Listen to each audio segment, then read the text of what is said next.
Hello again. Welcome back to another week of betting. My name is Ted Knutson, former professional sports bettor. I guess sort of sometimes currently professional sports bettor. And I run the Transfer Flow. We have a weekly betting podcast slash analysis newsletter that's out. If you want to join that, it's thetransferflow.com/upgrade.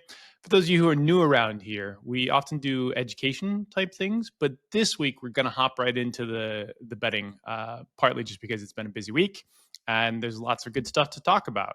Ruud van Nistelrooy is the interim manager, but Ruben Amorim is going to take over for Manchester United. I'll talk a little bit about what that means for potential bets this week and in the future. Also, we've got a couple of games that we would normally have, immediate bets on, but these ones have big enough lineup swings that you're going to have to wait for those. So give me just a moment. We'll hop in here and we'll talk about all of my wagers and my analysis from the weekend.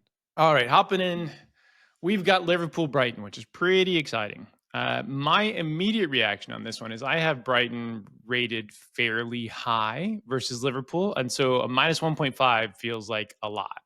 If you took Liverpool minus 1.5 versus kind of any team in the Big Six, you'd be like, that feels like too many goals. The problem here is that Brighton's injury list is fairly deep. Liverpool, of their players that matter, only Diogo Jota, I think, is the one that sort of is there, but they've got the deepest attacking lineup and squad in the Premier League, probably. So I would like to bet Brighton. I would like to bet Brighton at 1.5, especially 1.25 would be fine. But you kind of need to double check and see if Lewis Dunk is going to be in the squad, because otherwise I think that they could really struggle against this Liverpool team. With Dunk around, I'll happily take the 1.5, even down to 1.25. Minta also kind of matters. Kadioglu is potentially sort of on the fence as well. So that should clarify a bit today as we get more of the information from the press conferences from Hertzler. But you're going to want to wait and see the squad on this one. The next match is Ipswich versus Leicester City, which I joked in the newsletter that I should have moved it down to the championship analysis section. I don't have any bets on this one. This feels relatively fair. This one's only for the fans of these two teams, I think. So leaving that one alone. Moving right along. For those of you who've been following along for this season, and especially those of you who've been reading the newsletter on a week-by-week basis, you know that Forest are probably the team that we've gotten the most value on throughout the course of the year. And not only do we have a potential Forest bet at home, but we also get to bet against West Ham, which I'm also pretty excited by. Last week, we didn't bet against West Ham because knowing that United had a tough midweek and you could kind of feel the chance of them getting tired and their legs falling off, we avoided that pothole. And in this case, we are very happily betting on Forest to get the job done again. We'll see whether it happens. It's not guaranteed, but this feels like quite a juicy little bet. And if you wanted to sort of line up with my bets, you probably want to get on this today, because I suspect there could be a bit of a move tomorrow. Speaking of another one that could have a bit of a move, and teams that we've done fairly well at backing throughout the course of the year, we've got Bournemouth versus Manchester City. Now, there's two things going on here. First of all, Bournemouth are a pretty good team. They've been undervalued. We think that their metrics are better, or I think their metrics are better than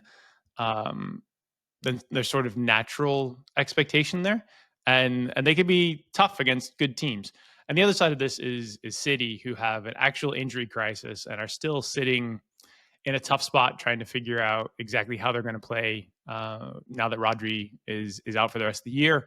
I think they have difficulty in figuring out, first of all, not giving up as many goals as they have so far this year. That's an interesting problem that has almost never plagued Pep's teams.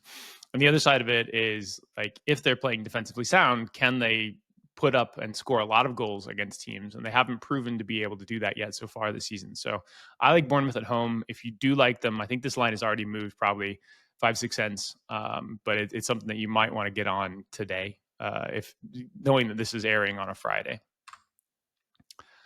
More Saturday games. We've got Newcastle versus Arsenal. Now, if Arsenal's team comes out kind of at full strength-ish. Gabriel is traveling.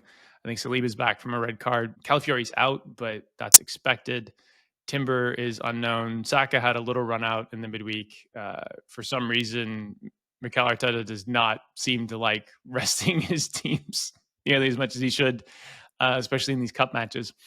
Nevertheless, if Arsenal are healthy, I think that this is a clear Arsenal bet. If Arsenal are sort of like most strength, like even as they were against Liverpool, I still think that this is pretty good. Timber might be out though, so Arsenal have the continued issue of who are the fullbacks, who's playing in that defensive line.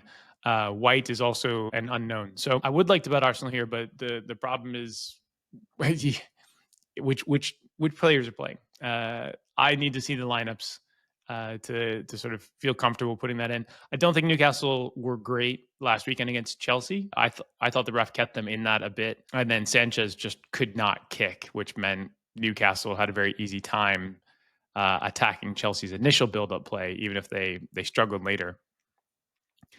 Southampton versus Everton. So we have kind of been happy to bet Everton for most of the season, and I feel like we at this point are no longer getting free quarter goals on Everton, especially in these away games against pretty bad teams. Yeah, I don't know what to expect here. We're going to leave it alone. Wolves versus Crystal Palace, a sort of draw no bet handicap, or what we call pick 'em in American parlance. No bets on this one. Mostly just feel bad for fans of both teams at the moment. Enjoy whichever way that this match goes, but I don't have any strong ideas either way. Palace were okay against Spurs last week, but really that was more about Spurs being dire and having their worst game of the season. Moving on to the Sunday matches. So this one I kind of chewed on a bunch, and I chewed on it from a couple of different angles. So Spurs at home have been a fairly high tempo team and kind of an over team. And they had a terrible match last week, and they also played a full match midweek against City, which makes me think that they might end up being a bit tired. They don't have a deep squad. They've had some injury issues. Son was out last weekend, and I don't think saw any. He wasn't even dressed midweek either. Villa are the team that's tough to figure out. In these big matches, they can often just turn things into mud. Emery's happy to grind something out, hopefully get a set piece goal and walk out winners. Spurs are... So the total on this one's 3.25. I'm betting Villa already because I think that they are... I think this probably a quarter goal too high. I think the teams are basically the same. The metrics are relatively the same as well. Neither team's faced a particularly difficult schedule so far. So just like chewing on this, I ended up in the spot where I like Villa at +0.5. You can obviously feel differently, and that's totally fine. There's another angle to come at it though, which is that Spurs games at home, fairly high tempo, high track meet. Villa don't really play those games against good teams. They tend to make things very hard to work through. So the question is which team is going to have their way with how the game is played? And usually Emery's teams, if they want to make things tactically sluggish, have their way. So in that context, if Emery's teams are making tactically sluggish, the draw comes into play or the under comes into play. The problem is that if I'm wrong, then you kind of have a little bit of a correlated bet where you both have the under and Villa. If Postecoglou and if Tottenham make this into a running game and Villa somehow match that, then that under bet is less exciting than it would be otherwise. So anyway, I ended up just on Villa. If you are feeling aggressive or you think that the analysis makes sense, maybe you end up with two bets. You end up with under 3.25, which is what the total was this morning. And then you can bet Villa or you can leave it alone. Either way. I haven't made up my mind on the 3.25. I might come back for it later, but we'll see. Right. So the big game, not so big with the Manchester United being in 14th place. They have a temporary manager. Amorim is joining, I think, after the international break. So, and that deal, I think, was announced as official and done as of this morning. So Manchester United versus Chelsea up at Old Trafford. This line is basically pick 'em on the draw no bet. So it could go either way, either team. That's what the line is. I worked my way through this. So Manchester United are not as bad as their league table position. They're probably like an eighth to ninth best team. They have had a little bit of bad luck. The penalty last week was so soft for West Ham, but Chelsea are good. Chelsea have excellent attackers. Sanchez is a problem, but and teams are aware of it now, and they're willing to press Chelsea high, which means that it's difficult for them to get play going off of goal kicks. That said, I watched how much time Manchester United spent with their squad midweek, which is an old squad, and the same things kind of came into play as last week, which is that they have some injury problems. They have a relatively thin squad with some players still trying to come back off of injury. I feel like Chelsea could end up making hay out of this toward the end of the game. Even if I didn't think that this was an exciting bet, just a sort of like a 60-minute bet, or if both teams were fully fresh, I feel like there's an element of this where Chelsea completely swap out. They basically have a cup squad and a league squad at the moment. There's an element of this that says that Chelsea have depth and the ability to run and attack United's defense in ways that few teams do right now. And so I was pretty happy to be on Chelsea at a zero, draw no bet, pick 'em type number.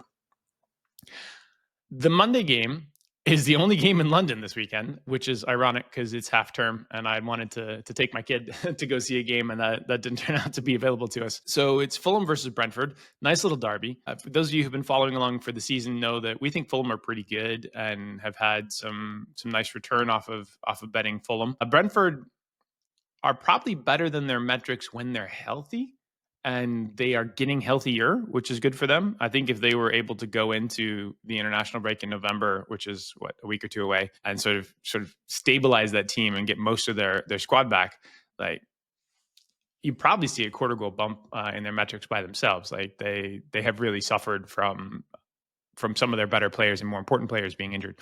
Anyway, they played a mad, crazy match against Ipswich last weekend and managed to walk out 4-3 winners. But I don't even know what to think about that. That was nuts. Fulham on this one. If Brentford weren't healthy, then you'd be like, okay, maybe this line is potentially a little more Fulham. But as it is, I couldn't find any angles that I like to bet on this one. So left it alone. That is actually the weekend right there on the Premier League side. And I also do analysis for English Championship in the weekly roundup for variance betting. We have a midweek round coming up this week as well. If you're interested in more content, we provide the best analysis on the internet from a daily free newsletter. We look at transfers, especially when it's transfer season, and that'll be coming up in not too distant future. But we also look at teams and game analysis. With the new Manchester United appointment, we looked at how their squad might fit around Ruben Amorim's style. And obviously, this is the variance betting portion of that show. We have the rest of the podcast that you produce weekly on our channel as well. If you haven't signed up yet to the newsletter, thetransferflow.com/subscribe. And if you want to get my analysis written every single week that has been described as some of the most unique and useful analysis for gambling on the Premier League and Championship and Champions League, that will be at thetransferflow.com/upgrade. Thank you for listening. Good luck on your wagers this weekend, and I'll see you soon.